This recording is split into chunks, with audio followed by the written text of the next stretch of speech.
오늘도 살아계신 우리 하나님의 말씀에 은혜 받기를 사모합니다 하는 마음으로 크게 아멘합시다. 할렐루야. 자, 말씀의 제목 따라 하겠습니다. 맥추절을 지키는 신앙을 위하여. 시작. 맥추절을 지키는 신앙을 위하여. 작년 연말 정책당회를 할 때 우리 교회도 올해부터 맥추절을 지킵시다. 제가 당회에 말씀을 드렸고, 당회에서 이렇게 결의를 하여서 올해부터 우리 교회가 이제 맥추감사절을 지킵니다. 본래 한국 교회가 맥추감사절을 7월 첫째 주일에 지키기 때문에요. 다음 주일 한 2주 정도 남았습니다. 그래서 제가 맥추감사절을 앞에 놓고 여러분과 함께 우리가 이 맥추절을 지키는 그런 신앙을 위하여라고 하는 제목으로 여러분들에게 우리가 맥추감사절을 지키자고 제가 말씀드리는 그런 목회적인 의미를 같이 미리 나누려고 이렇게 마음을 먹었는데, 사실은 시기상으로는 다음 주일날 한 주 앞서서 말씀드리면 가장 좋겠는데, 다음 주일이 우리가 가족 이웃 초청 주일이잖아요. 그런데 그 주에 맥추절에 대한 말씀을 드리는 것이 시기적으로가 맞지 않기 때문에 한 주 더 앞서서 오늘 제가 이 맥추절의 신앙, 우리가 어떻게 이 신앙을 가져야 될 것인지 여러분과 함께 좀 말씀으로 나누고 은혜 받으려고 하는 것입니다. 2차 세계대전 중에 이 히틀러가 유태인들을 너무 미워하기 때문에 그들을 아우슈비츠 수용소에 다 감금을 했죠. 그리고는 이 독일 군인들에게 어떤 명령을 내리냐면, 그 수용소에 갇혀 있는 유태인들을 다 가스실에 넣어서 학살하라고 하는 그런 명령을 내립니다. 그런데 독일군도 사람인지라 같은 사람인 유대인들을 어떻게 가스실에 넣어가지고 막 학살을 하겠어요. 그러니까 이 일이 잘 진행이 안 되는 거죠. 그러자 히틀러가 어떤 아주 방책을 쓰냐면, 이 수용소 안에 화장실을 다 없애버립니다. 그럼 어떻게 될까요? 이 유태인들이 수용실 안에다가 배변을 할 수밖에 없잖아요. 그러니까 점점 이 수용실이 가축 축사처럼 변해가는 거죠. 여러분 한번 가만히 생각해 보세요. 소, 돼지 키우는 축사에 화장실이 따로 있어요? 없잖아요. 그러니까 우리 가축들이 자기들이 사는 그 축사 안에다 그냥 배설하잖아요. 이런 것처럼 이 유태인들이 갇혀 있는 이 수용실 안에 막 축사처럼 되어버리는 거죠. 그러면서 독일 군들에게는 어떻게 하게 하느냐면, 자기들은 제복을 칼같이 다려입게 하는 거예요. 그리고 구두를 윤이 나도록 늘 번쩍번쩍 닦게 만드는 거죠. 그랬더니 어떤 변화가 일어나느냐, 이 독일 군들이요, 유태인들을 죽일 때 점점 양심이 무뎌지는 거예요. 내가 사람을 죽이는 것이 아니라 무슨 가축을 도살하는 것처럼 점점 그렇게 자기들의 의식이 점점 그렇게 희미해지는 겁니다. 그래서 수많은 사람들이 죽었잖아요. 그리고 전쟁이 끝난 다음에 세상이 이 아우슈비츠 수용소 안에 수많은 유태인들, 600만 명의 유태인들이 거기서 학살됐다는 것을 알게 된 거죠. 그리고는 대대적인 조사가 벌어집니다. 그래서 많은 조사를 하는 과정 가운데에 이런 조사도 했는데요, 얼마나 환경이 절망적입니까? 모든 것이 절망적인 상황 가운데 있는데도 개중에는 그 유태인들 중에 끝까지 희망을 포기하지 않고 끝까지 살아남은 사람들이 있는 겁니다. 많은 사람들이 너무 환경이 절망적이니까 그냥 스스로 생명을 끊고 다들 삶을 포기하고 희망을 포기하는데, 개중에 어떤 사람들은 그런 환경 가운데 있는데도 희망을 절대 포기하지를 않는 거예요. 그러면 이런 사람들은 왜 포기하지 않은 것일까? 조사를 했더니 그들에게서 공통점이 발견된 거예요. 그것은 나는 짐승이 아니고, 나는 가축이 아니고, 나는 사람이다 라고 하는 자신의 사람의 존재의 의미를 끝까지 놓지 않으려고 했던 사람, 그 사람들이 희망을 포기하지 않고 살아남았다는 거예요. 그 예가 이제 그 수용소 안에요, 오후가 되면 우리식으로 하면 보리차를 주는 그런 의미로 이 유태인들에게 아주 멀건 커피를 한 잔씩 배급을 줬답니다. 그런데 그 커피를 다 마시지 않고 개 중에는 커피를 반잔만 마시고 남은 반잔을 가지고 이를 닦는 사람들이 있었습니다. 여러분 보세요. 짐승이나 사람이나 다 음식을 먹는데 음식을 먹고 이를 닦는 것은 누구뿐입니까? 사람뿐이잖아요. 그래서 나는 짐승이 아니다, 나는 사람이다 라고 하는 그 존재를 잃어버리지 않기 위해서 그 반잔의 커피를 가지고 이를 닦았다는 거예요.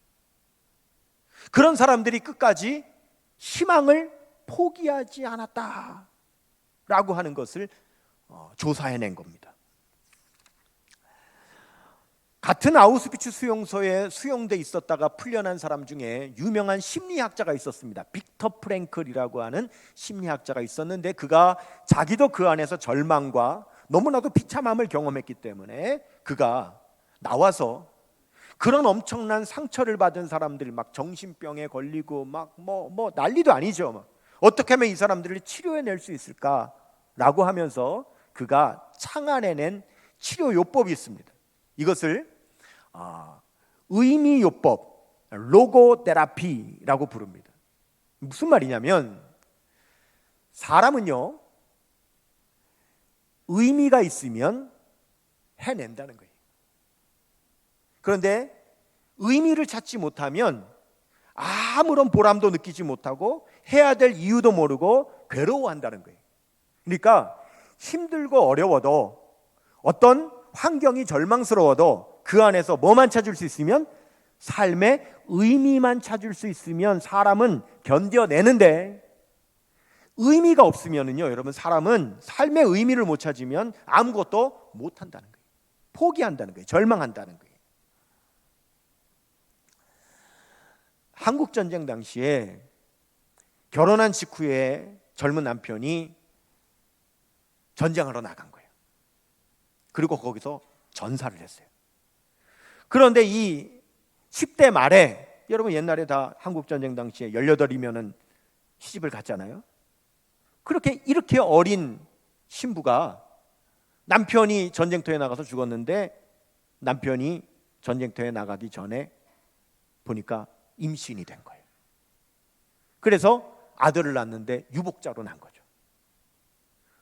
남편 일찍 죽었습니다. 젊어서 과부됐습니다. 평생 가난하게 살았습니다. 그리고 이 어머니가 마지막에 생을 마칠 때에 이 어머니는 내 삶의 의미를 남편 일찍 죽은 거에 맞추지 않았습니다. 평생 가난하게 산 것에 자신의 삶을 맞추지 않았습니다. 내 인생의 의미는 어디 있느냐? 비록 힘들고 어려웠지만, 너무 절망적인 상황 가운데 있었지만, 그래도 사랑하는 그 아들을 잘 키워서 그가 번듯한 직장에 들어갈 수 있고, 가정을 꾸려서 이제 내가 세상을 떠나도 걱정 없이 내 아들은 잘 살아갈 수 있게 되었다라고 하는, 거기에 이 어머니가 삶의 의미를 두니까 그의 삶은 너무너무 어려웠지만 그가 인생을 마칠 때 상처로 마치지 않고 내 삶은 의미 있었다, 보람이 있었다 라고 그렇게 눈을 감을 수 있었다라고 하는 겁니다. 사람에게 중요한 것은 뭐냐? 의미라고 하는 거예요. 이스라엘 백성들이 출애굽해서 광야에 나왔을 때 불과 50일 만에 시내산에 도착을 해요. 근데 하나님께서 모세만 따로 시내산 꼭대기로 부르시더니 이스라엘 백성들이 지켜야 될 방대한 양의 율법을 주세요. 근데 그 율법의 내용을 보면 율법 안에는 절기도 들어 있습니다. 하나님은 왜 이스라엘 백성들에게 절기를 주셨느냐? 그 이유를 몇 가지로 여러분들에게 말씀드리려고 하는데, 첫 번째, 하나님께서 절기를 주신 이유는요, 절기는 하나님의 창조 질서대로 살 것을 가르쳐 주시기 위함입니다. 한번 따라할까요? 자, 절기는 하나님의 창조 질서대로 살 것을 가르쳐 주시기 위함입니다 라는 겁니다. 여러분, 절기라고 하는 말이 히브리어로 모헤드라고 하는 말인데, 이 말은요, 정해놓은 시간표라는 뜻입니다. 하나님께서 천지를 창조하셨을 때 하나님은 이 세상이 정해져 있는 시간표대로 움직이도록 창조하셨어요. 그래서 우리는 낮에는 누구나 활동하고 밤에는 누구나 잠을 자고 아침, 점심, 저녁 정해진 시간에 식사를 하고, 그리고 자연은 봄, 여름, 가을, 겨울이 순서대로 그렇게 계속 순환을 하고, 하나님의 창조는요 다 정해진 시간표대로 움직이도록 창조해 놓으신 거예요. 그런데 이 절기라고 하는 것은 한 번 하고 마는 이벤트가 아니라는 겁니다. 절기는 어때요? 정해져 있는 그때에 항상 하도록 만들어 놓으신 그런 정해져 있는 시간표라는 거죠. 하나님은 이 절기를 통해서 우리가 하나님의 창조 질서대로 살아갈 것을 가르치시기 위해서 절기를 주셨다라고 하는 거예요. 두 번째, 절기를 주신 의미는, 절기는 하나님의 명령대로 살 것을 가르쳐 주시기 위함입니다. 이것도 따라할까요? 시작. 절기는 하나님의 명령대로 살 것을 가르쳐 주시기 위함입니다 라는 거예요. 여러분, 이 절기라고 하는 말씀은 명사인데 그 뒤에 붙는 동사는 똑같습니다. 항상 어떤 절기가 됐던 그 뒤에 붙는 동사는 지키라입니다. 지키라. 따라할까요? 지키라. 항상 지키라는 동사가 붙습니다. 여러분, 오늘 본문 말씀 출애굽기 23장 16절 말씀 보시면 맥추절을 한 다음에 지키라, 그 다음에 수장절을 지키라, 항상 지키라고 하는 말씀을 주세요. 여러분, 지키라는 말씀은요 합성어입니다. 기억하라와 행하다라는 말이 합쳐져서 지키라는 말이죠. 여러분, 연말이 되면은요 새로 달력이 나오잖아요. 그럼 저희 집에 새 달력을 걸면 제 아내는 항상 제일 먼저 뭘 하느냐면 그 달력에다가요 기록을 하는데, 시어머니 생신, 장인 장모님 생신, 뭐 형부 생일, 뭐 이런 것부터 기록을 합니다. 근데 왜 특별히 그런 분들을 먼저 기록하냐? 음력이거든요. 그러니까 매년 날짜가 바뀌니까 놓치기 쉽단 말이에요. 그러니까 내년에는 음력으로 언젠지를 항상 먼저 기록하는 거죠. 네. 뭐 양력도 기록은 합니다. 예를 들면 저와 제 아내의 결혼기념일은 10월 3일입니다.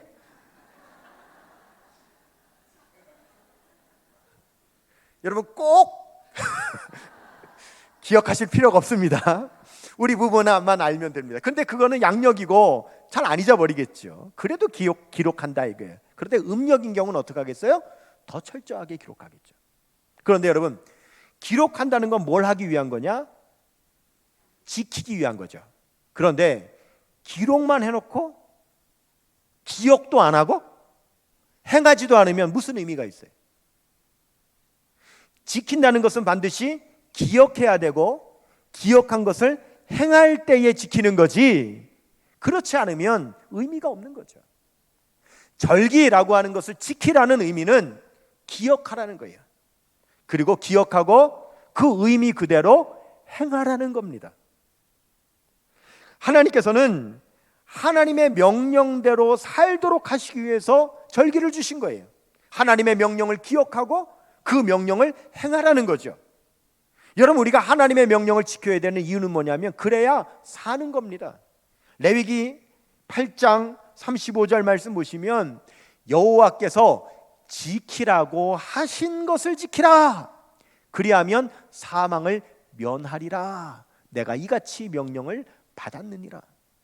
여러분, 하나님께서 지키라고 하신 것 지켜야 우리는 사는 줄로 믿습니다.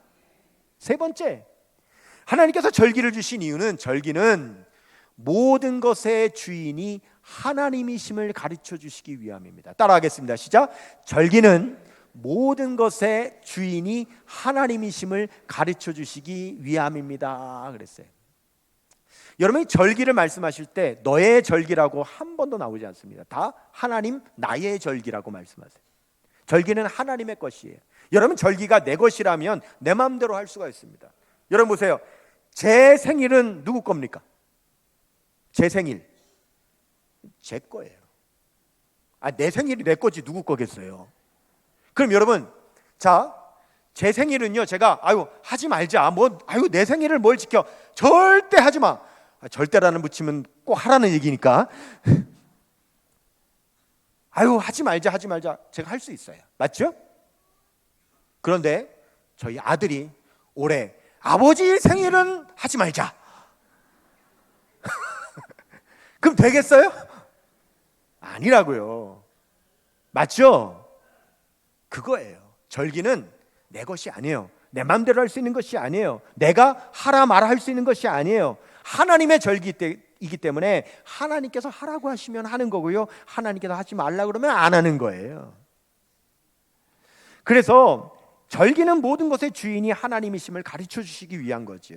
그런데 지금 이 시대에, 우리가 살아가는 이 시대에 우리 기독교인들에게 구약에 나오는 모든 절기를 다 지켜야 되느냐라고 하는 것은 굉장히 딜레마입니다. 여러분들이 저에게, 목사님, 우리가 다 구약에 있는 절기를 지켜야 됩니까? 안 지켜도 됩니까? 이렇게 묻는다면 굉장히 곤란합니다. 여러분, 오늘 말씀해 보면 반드시 이스라엘 백성들은 3대 절기는 반드시 지켜야 된다고 말하는데, 그 첫 번째가 유월절, 두 번째가 초막절, 세 번째가 오순절이에요. 근데 우리가 이 절기는 지키지 않아도, 지금 우리가 안 지키잖아요. 하지만 그 신약적인 의미는 우리가 반드시 기억해야 되겠죠. 유월절의 의미는 예수님의 보혈, 초막절의 의미는 하나님의 은혜, 오순절의 의미는 성령 충만. 여러분, 이 세 가지는 우리 신앙의 기본이잖아요. 예수님의 십자가 보혈, 하나님의 은혜, 성령의 충만은 우리가 절대 놓치지 않아야 될 줄로 믿습니다. 그러니까 유월절, 초막절, 오순절은 안 지켜도 그 영적인 신약적인 의미만큼은 우리가 반드시 간직해야죠. 그러면 오늘 우리가 말씀을 나누려고 하는 맥추감사절은 어떠냐 이겁니다. 맥추감사절, 추수감사절은 어떠냐. 물론 안 지킨다고 문제되지 않습니다. 그런데 이런 생각은 한번 해볼 수 있을 것 같아요. 우리 교회에요, 새로 나오신 분이 등록을 했어요. 근데 이분은 교회 처음 나온 초신자는 아니시고 오랫동안 신앙생활을 하신 분인데 우리 동네로 이사를 오시는 바람에 우리 교회를 등록을 하시게 된 거예요. 그러면 이분은 교회 생활에 대해서 너무 잘 알겠죠. 근데 이분이 우리 교회 등록할 때 긴장할 거예요. 야, 내가 새로 교회를 정하면 좋은 교회를 정해야 될 텐데, 야, 이 역천성결교회 괜찮나? 아마 여러 가지로 살필 겁니다. 그런데 만약입니다. 우리 교회 나와보니까 역천성결교회가요, 성탄절과 부활절을 안 지키네요. 그러면 그분은 우리 교회를 어떤 교회라고 생각할까요? 이단 사입이라고 분명히 생각할 겁니다. 여러분도 그렇지 않겠습니까? 어떤 교회가 성탄절도 안 지켜요, 부활절도 안 지켜요. 그러면 분명히 우리는 이단 사입이라고 생각할 거라고. 그런데 맥추절을 안 지켜요. 그거 가지고 이단이다 사입이다 그렇게 생각하지는 않을 거라는 거죠. 여러분, 우리 기독교인들은요, 그 의식이요, 성탄절과 부활절에 대해서는 굉장히 엄격합니다. 근데 그에 반해서 맥추절, 또 추수감사절, 또 추수감사절은 그래도 다 당연히 지켜야 된다고 생각하는데 맥추절에 대해서는 굉장히 너그러운 편이죠. 자, 그러면 저는 이렇게 말씀드리고 싶어요. 성탄절과 부활절은 뭐냐? 여러분, 성탄절과 부활절은 우리 기독교 기본 교리를 의미하는 절기죠. 예수님의 탄생, 예수님의 십자가 주심과 부활. 여러분, 이거 없는 기독교는 생각할 수 없다고요. 그러므로 성탄절과 부활절은 기독교 기본 교리예요. 그걸 의미해요. 그럼 그에 반해서 맥추감사절과 추수감사절은 뭐냐? 이것은 기독교인의 기본 실천을 의미하는 겁니다. 실천. 보세요. 여러분, 우리는 날마다 매 순간 하나님의 은혜로 살아가는 줄로 믿습니다. 이것을 부인한다면 신앙이 아니죠. 예수 믿는 우리들은, 하나님의 자녀들인 우리들의 기본 신앙이 뭐냐? 하나님이 매 순간 우리를 인도하시고 보호하시기 때문에 우리가 하나님의 은혜로 살아가는 줄로 믿습니다. 그러면 그 하나님의 은혜를 아는 사람이라면 우리가 해야 될 가장 기본적인 실천이 뭡니까? 그 은혜에 감사하는 거죠. 그 은혜에 감사하지 않고 우리가 무슨 신앙의 실천을 하겠어요? 그러므로 맥주감사절과 추수감사절의 의미는 기독교 신앙의 실천의 의미가 있다, 이렇게 말씀드릴 수 있겠습니다. 보통 교회에서는 7월 첫째 주일을 맥주감사주일로 지키고 11월 셋째 주일을 추수감사주일로 지키는데요, 저는 거기에 이런 저의 목회적인 의미를 담아봐요. 맥주감사절은 한 해의 전반기를 하나님의 은혜로 살아옴을 감사해서 맥주감사주일을 지키고, 추수감사주일은 한 해의 후반기를 하나님께서 지켜주심에 감사해서 추수감사주일을 지킨다, 이런 의미로 저는 또 생각해 봅니다. 근데 이 맥주감사절과 추수감사절이 특수절기가 아니에요. 보편절기입니다. 왜냐? 여러분, 우리 중에 하나님께서 은혜로 주신 곡식으로 밥 먹고 살지 않는 사람이 어디 있어요? 그렇기 때문에 우리는 다 하나님의 은혜로 곡식을 먹고 살아가니까 당연히 이 맥주감사절과 추수감사절을 우리가 지키는 거죠. 이 맥주감사절은 보리 맥자에다가 추수할 추자를 쓰는데요, 보리를 추수하게 되잖아요. 그럼 보리를 추수하게 되면 추수할 때 제일 첫 번째 낫을 대서 거둔 그 단, 그거를 먼저 하나님께 감사합니다라고 드리는 것이, 그것이 맥주감사절입니다. 신명기 26장 10절 말씀에 보면, 여호와여, 이제 내가 주께서 내게 주신 토지 소산의 만물이라고 하는 것은 낫을 처음 대서 거둔 단을 말하는 겁니다. 가져왔나이다 하고 너는 그것을 내 하나님 여호와 앞에 두고 내 하나님 여호와 앞에 경배할 것이며, 이렇게 말씀을 하세요. 이것이 맥주감사절입니다. 즉, 보리를 추수하게 됐을 때 그 추수한 곡식을 먼저 내 창고에다가 채우기 전에 그보다 우선해야 될 것이 뭐냐면, 우리의 마음의 창고 안에 하나님을 향한 감사로 채우는 거죠. 그것이 맥주감사절입니다. 왜냐? 만일 우리가 그렇게 하지 않으면 우리는 교만해서 다 내가 잘해서 한 줄 아는 거예요. 내가 열심히 해서 벌었고 내가 잘해서 벌었고 그렇게 생각하지, 하나님께서 나에게 주신 거라고 감사하지 않는다 이거예요. 그래서 낫을 대어서 처음 추수하게 된 그 곡식단, 제일 먼저 된 것은 누구에게? 하나님께 드림으로 이 모든 것 다 거두게 하신 것은 바로 하나님의 은혜입니다 라고 하는 그 신앙 고백을 드리는 것이 맥주감사절이다 라고 하는 겁니다. 신명기 8장 18절 말씀에 보면, 내 하나님 여호와를 기억하라, 그가 내게 재물 얻을 능력을 주셨습니다. 이같이 하심은 내 조상들에게 맹세하신 언약을 오늘과 같이 이루려 하심이니라 그랬습니다. 여러분, 우리의 모든 것 하나님이 주신 걸 믿으시기를 바랍니다. 하나님이 주셨어요. 다 하나님이 주신 거예요. 그래서 특별히 구약성경 신명기 26장에 보면은 쫙 나오는데요, 1절에 보면 여호와께서 내게 기업으로 주어, 2절 말씀에 보면 여호와께서 내게 주신 땅에서, 9절 말씀에 보면 젖과 꿀이 흐르는 땅을 주셨나이다. 10절 말씀 보시면 주께서 내게 주신 토지 소산, 11절 보시면 여호와께서 너와 내 집에 주신 모든 복, 그랬어요. 여러분, 성경은 분명히 우리에게 가르쳐 주는 거예요. 여러분, 내가 잘해서, 무슨 내가 능력이 있어서 번 거 아닙니다. 다 하나님께서 우리에게 은혜로 주신 거예요. 그것이 우리의 신앙입니다. 그 신앙의 고백으로 우리가 맥주감사절을 지키고 추수감사절을 지키는 거죠. 그런데 하나님은요, 우리에게 모든 것을 주시되 어떻게 주시느냐? 풍성하게 주시는 게, 풍성하게. 성경 전체를 놓고 보면 하나님은 다 풍성하게 해주시는 겁니다. 첫 번째로요, 하나님은요 사랑도 풍성하게 해주시는 거예요. 따라하겠습니다. 풍성한 사랑을 주셨습니다. 시편 5편 7절 말씀 보면은요, 주의 풍성한 사랑을 힘입어 그랬습니다. 여러분, 여기 이 말씀, 제가 지금부터 드리는 말씀의 핵심은 풍성이거든요. 하나님은 주시는데 어떻게 주세요? 풍성히 주세요. 그러니까 여러분들이 말을 해도요, 거기에 좀 포인트를 둬가지고 액센트를 둬서, 그러니까 풍성이 이렇게 하면 안 되고 풍성이라고 이렇게 하는 거예요. 자, 두 번째, 자, 하나님은 풍성한 소출을 주셨습니다. 따라하겠습니다. 시작. 풍성한 소출을 주셨습니다. 그렇죠? 시편 107편 37절 보시면 풍성한 소출을 거두게 하시며 그랬어요.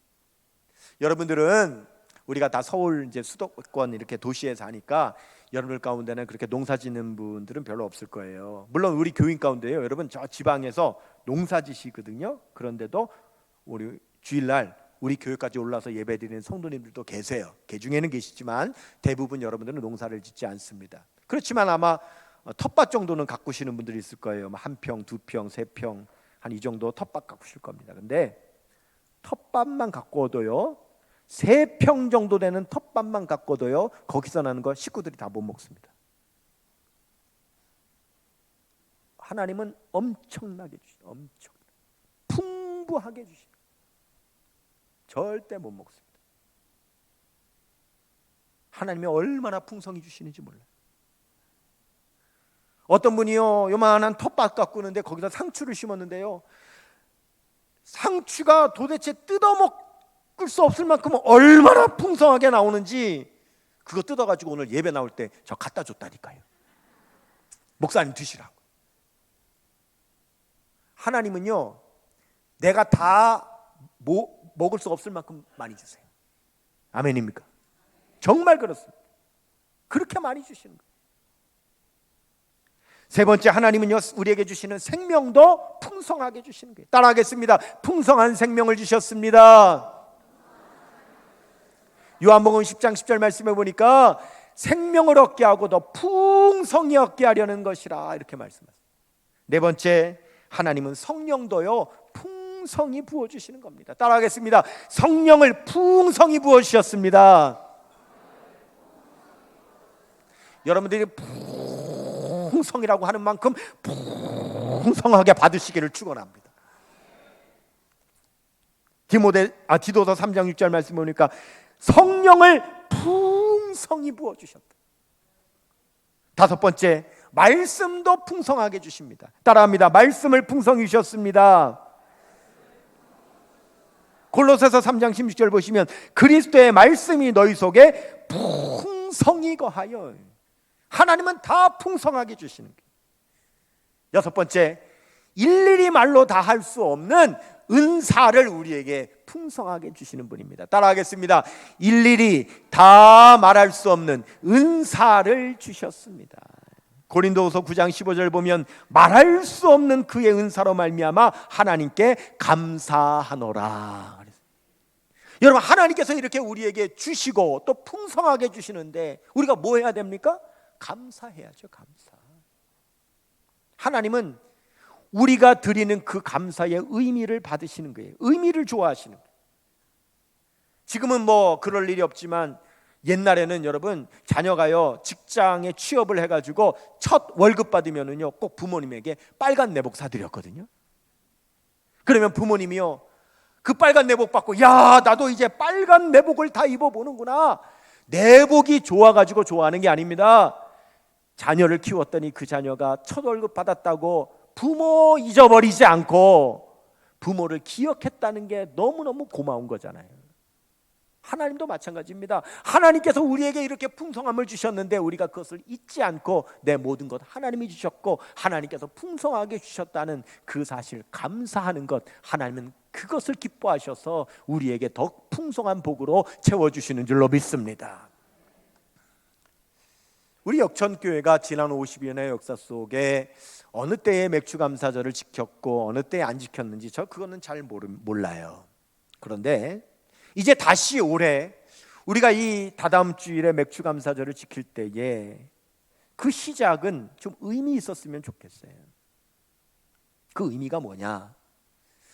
여러분, 감사절의 의미는 하나님께서 우리에게 풍성하게 주심에 대한 감사잖아요. 그러면 우리에게 넘치도록 풍성히 주셨다면 그 반면 먹을 것이 없어서 굶어 죽어가고 1,000원만 있으면 말라리아 예방주사를 맞고 안 죽을 아이들이 그 말라리아에 걸려서 죽어가는 그 아이들 우리가 생각해야죠. 하나님께서 풍성하게 주셨다고 하나님께 감사하고 그리고 남은 것은 다 그냥 내가 먹겠다고 생각한다면 다 먹을 수 없습니다. 하나님께서 우리에게 풍성하게 주신 것은 그렇지 못한 사람들을 기억하고 생각하고 나누라고 우리에게 풍성하게 주신 것이기 때문에 우리가 그것을 기억해야 된다는 거예요. 그리고 이제 여름입니다. 우리 다음 세대 사랑하는 자녀들이 성경학교를 해요. 영아부부터 저 청년 사랑부까지 성경학교를 하는데요. 우리 청년들은요, 올 여름에 수련회를 제주도로 가요. 우리 청년들 수련회 가는데 같이 따라가서 은혜 받겠다고 대만 교회의 대만 청년들이 제주도까지 같이 와서 같이 수련회를 해요. 이번에 우리가 하나님 앞에 드리는 이 감사가 물론 우리 교회에 기본 예산이 있고 우리가 일반 경상비로도 사용돼야 되겠지만 이번에 우리가 맥주감사절의 감사는 정말 저 아프리카에 굶주려 죽고 병 걸려 죽는 우리가 그런 아이들을 위해서 우리가 나누고 섬기고 다음 세대 우리 사랑하는 자녀들 수련회 하는데 풍성한 수련회가 될 수 있도록 우리가 섬기는데 쓰임 받는다면 우리가 다시 시작하는 이 맥주감사절이 정말 하나님 앞에 의미가 있지 않겠는가? 저는 그렇게 생각합니다. 2024년 우리 역전성결교회가 코로나 이후에 여러모로 보나 우리가 하나님의 큰 은혜의 부흥을 경험한 것이 사실입니다. 그 은혜에 감사하는 맥주감사절이 된다면 하나님께는 감사하고 그리고 고통받는 어린이들과 다음 세대 자녀들에게 생명과 사랑을 전하는 맥주감사절이 될 때 하나님께서 기뻐하시는 참 의미 있는 절기가 될 줄로 믿습니다. 여러분들에게 짧은 영상 하나 보여드리겠습니다. 이렇게 작은 몸으로 어떻게 5대를 버텼을까요? 4.2kg밖에 나가지 않는 이 아이가 5살입니다. 오랜 기근으로 인해 남코는 단 한 끼도 제대로 먹어본 적이 없습니다. 엄마는 죽을 끓여 남콜에게 먹여보지만 영양은 턱없이 부족합니다. 여러분의 도움이 필요합니다. 케냐 투르카나 지역은 극심한 기근으로 인해 5세 미만 아동 4명 중 1명이 영양실조로 고통받고 있습니다. 먹을 것이 없다는 이유로 생명이 위태로운 아이들이 있습니다. 숨쉬는 것조차 힘겨운 이 아이들이 얼마나 더 버텨줄 수 있을까요? 여러분의 후원 2만 원으로 아이들은 영양식을 먹고 치료를 받을 수 있습니다. 여러분의 관심이 한 아이를 살리는 기적이 됩니다. 지금 후원해주세요. 기적을 만들어주세요. 우리 모두와 같이 자리에서 일어나셔서 이 맥주절을 지키는 신앙을 위하여 하나님 우리가 나아가기를 원합니다.